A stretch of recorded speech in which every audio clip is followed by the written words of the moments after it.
Bonjour et bienvenue sur constructionmaison.info. Je vais vous parler aujourd'hui des pièges à éviter quand on veut acheter un terrain à bâtir. Mais avant toute autre chose, n'oubliez pas de vous abonner à la chaîne si ce n'est pas déjà fait. Et vous pouvez également cliquer sur le pouce j'aime qui est en dessous de la vidéo. Alors pour voir quels sont les pièges à éviter quand on cherche un terrain à bâtir, je vais faire une analyse en fait de quelques terrains à vendre qu'on peut trouver sur le Bon Coin. Donc je vais aller dans catégorie, immobilier, vente immobilière, type de bien et terrain. Voilà, donc là on a sur le Bon Coin actuellement il y a 91 511 terrains en fait en vente, ce qui est considérable sur toute la France. Donc on va choisir une région plus précise. On va prendre la région de la ville d'Amiens et on va choisir un périmètre assez large autour d'Amiens de 10 km. Donc je valide la localisation et là on voit qu'on a 318 terrains actuellement en vente sur le Bon Coin dans un périmètre de 10 km autour de la région d'Amiens. Alors on va regarder un petit peu ces différents terrains. On va les trier peut-être du moins cher au plus cher, donc par prix croissant. Voilà, donc alors la première chose à regarder déjà, c'est dans les annonces, on a bien souvent des terrains qui ne sont pas constructibles, donc ceux-là ils sont écartés d'office. Et très souvent, c'est des terrains qui sont pas très chers. Encore que là, il faut voir de quoi il s'agit. Même pour un terrain agricole, 10 000 €, ça peut être excessivement cher si c'est un terrain d'une surface faible. Alors, ce qu'il faut regarder, c'est bien que le terrain soit constructible. Parce qu'un terrain non constructible, évidemment, il ne vaut rien. À part si vous avez un projet d'achat de terrain agricole pour faire de l'agriculture, voilà. Sinon, le terrain, il vaut zéro s'il n'est pas constructible. Donc on regarde par exemple ici, on a un terrain qui est dit constructible, qui se trouve à Piquigny, donc en Picardie, 14 300 €. Alors ce terrain, il fait 100 mètres carrés seulement, c'est-à-dire que c'est un tout petit terrain, ça explique le prix faible, puis il y a la région aussi. Il y a un certificat d'urbanisme positif, ça veut dire qu'il est bien constructible. Mais il y a un fait à prendre en compte ici, c'est qu'apparemment il n'est pas viabilisé. C'est-à-dire que les réseaux en fait, les réseaux d'eau, d'électricité et de téléphone n'arrivent pas en bordure du terrain. Ça veut dire qu'il va falloir engager des travaux forcément pour emmener les réseaux en bordure de terrain et évidemment ça occasionne un surcoût par rapport à ce terrain. Donc voilà, donc la première chose à regarder, c'est est-ce que le terrain est bien constructible? Et deuxièmement, c'est les réseaux. La question des réseaux. Est-ce que les réseaux sont directement en bordure du terrain? Est-ce qu'il y a déjà l'eau, l'électricité, le téléphone? Est-ce que les réseaux passent en limite de propriété? Ou est-ce que les réseaux ne sont pas du tout en limite de propriété? Dans ce cas-là, ça va compliquer beaucoup les choses parce qu'il va falloir faire des extensions de réseau qui peuvent être extrêmement onéreuses en fonction de la distance entre votre terrain et les réseaux déjà existants. Donc voilà déjà les premiers pièges qu'on peut avoir sur la recherche de terrain à bâtir.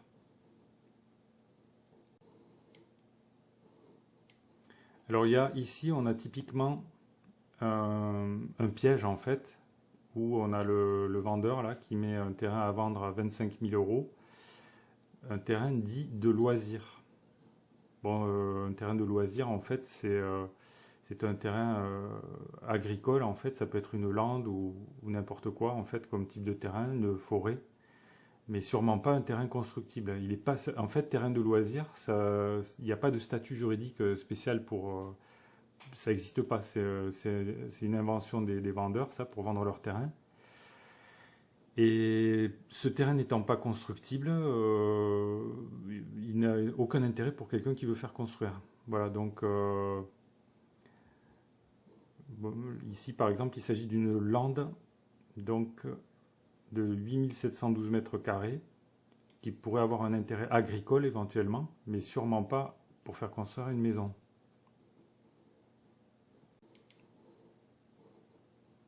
Alors ici, on a un terrain qui se trouve donc, qui a une surface un petit peu plus grande, déjà 483 mètres carrés pour faire construire une maison. C'est déjà plus raisonnable qu'un petit terrain de 100 mètres carrés. Alors ce terrain,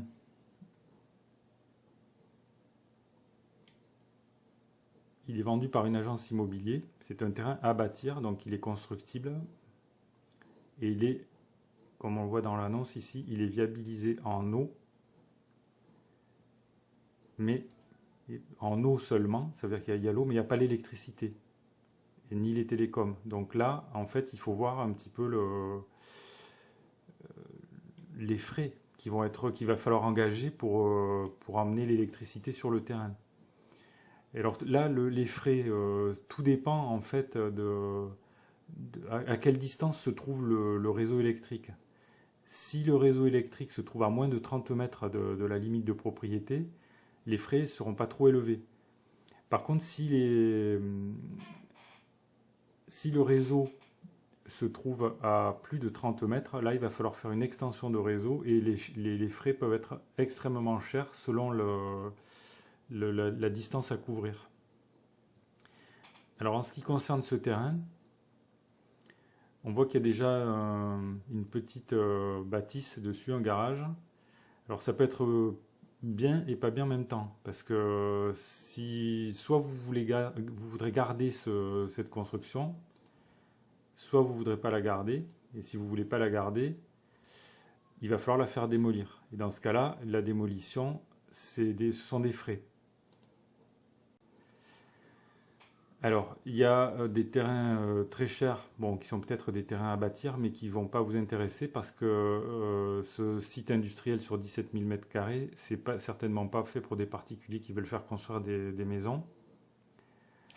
Alors, ensuite, par exemple, ici, on a un terrain à 300 000 euros. C'est un prix quand même déjà très conséquent. 2000 m². Vendu donc par un particulier. Alors les particuliers, ce qu'il faut savoir par rapport au prix affiché, en réalité, c'est que ce ne sont jamais des prix fixes, exacts. C'est-à-dire que le prix, il est toujours discutable, il est toujours négociable. Souvent, les particuliers ne se rendent pas compte en fait du marché et ils pensent que leur terrain vaut une fortune. Ce qui n'est souvent pas le cas. Souvent, les prix sont surcotés. Et donc, bon, il faut toujours négocier. Et puis, surtout, il faut regarder le prix au mètre carré. Il faut essayer de regarder un petit peu le prix moyen au mètre carré dans la région où vous cherchez, quoi, pour pas surpayer un terrain, en fait. Voilà, donc après, on a par exemple, alors un terrain comme ça, là, 3498 mètres carrés, c'est vraiment immense en fait comme terrain pour construire une maison. Sachant qu'une maison, on peut la construire sur un terrain à partir de 300 mètres carrés, ça existe. 300, 400 mètres carrés, c'est déjà, ou même 500 mètres carrés, ça permet de construire une maison, une petite maison avec jardin tout à fait acceptable. Donc là, on a 3498 mètres carrés, c'est immense, le prix est très élevé. Si on rajoute à ce prix d'achat très élevé, même en négociant le prix d'une construction, on voit que ça peut concerner uniquement des personnes qui ont déjà un budget très conséquent. Alors, ce terrain, par exemple, qui est situé à Saint-Sauf-Lieu, il est vendu par les notaires, en fait, apparemment, par un office notarial.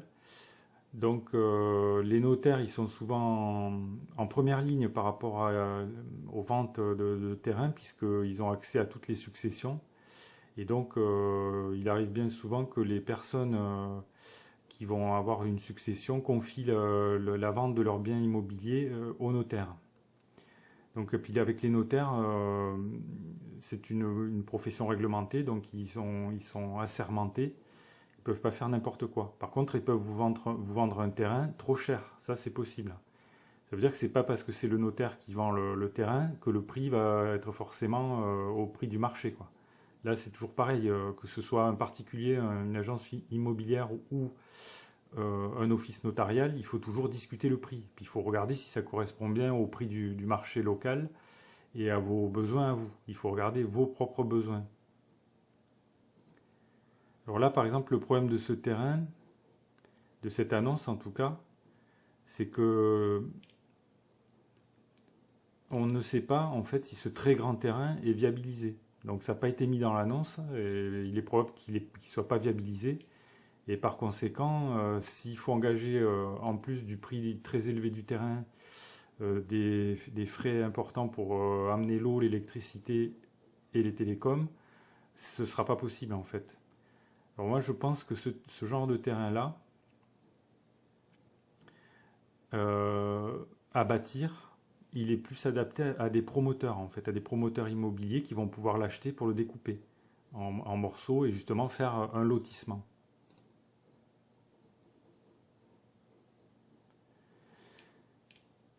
Alors ce qui serait intéressant, c'est de voir, pour finir cette vidéo, le cas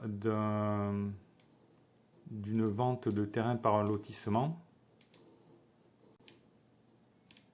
Alors ici, apparemment, il y a l'annonce ce qui ressemble à l'annonce d'un lotisseur. Bon, mais il n'y a pas du tout de...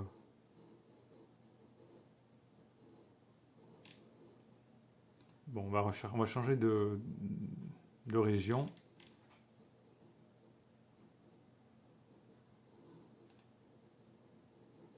Ah, je pensais être à Évreux. Bon, peu importe, on va changer de région.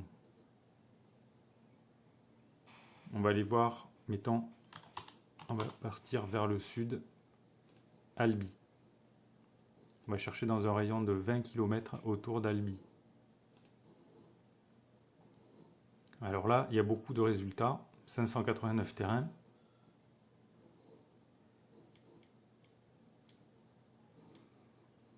Alors, on va trier les terrains par prix croissant.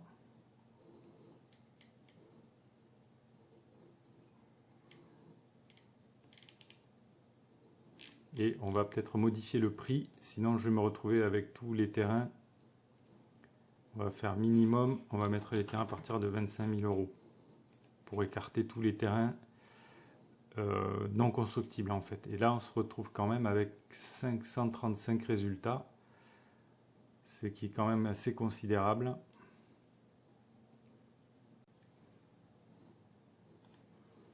Alors là il y a un terrain qui se trouve de 882 mètres carrés à la Bastide Gabos.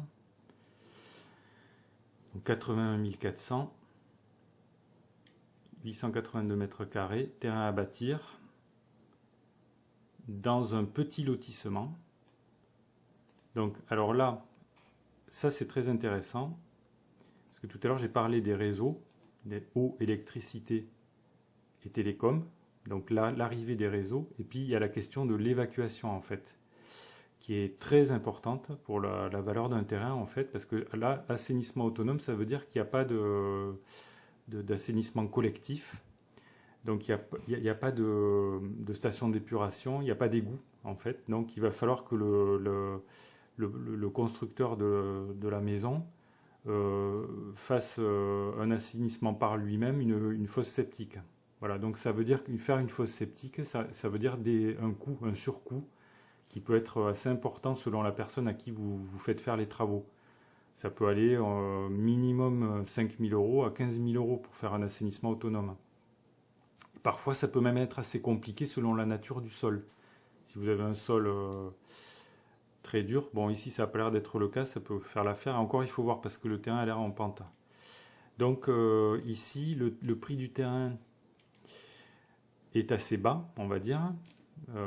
Plutôt accessible, 30 000 €. Par contre, il va falloir voir le surcoût occasionné par l'assainissement autonome et il faut voir également si ce petit terrain,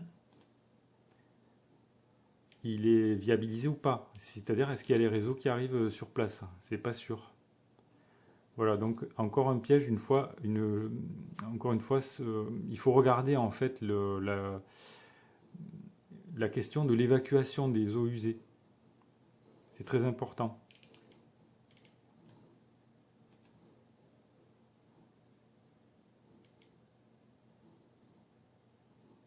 Alors ici, on a une annonce qu'on peut regarder à Carmaux. Donc un terrain à 52 000 euros est viabilisé et prêt à bâtir. Alors là, c'est un terrain qui se trouve dans un lotissement. Alors ça peut être, en fait, soit il faut... C'est pas parce que le terrain se trouve dans un lotissement que c'est pas intéressant. Ça peut être très intéressant justement d'avoir un terrain viabilisé en bordure. Donc on sait de toute façon qu'il va être constructible puisque le terrain il a été viabilisé.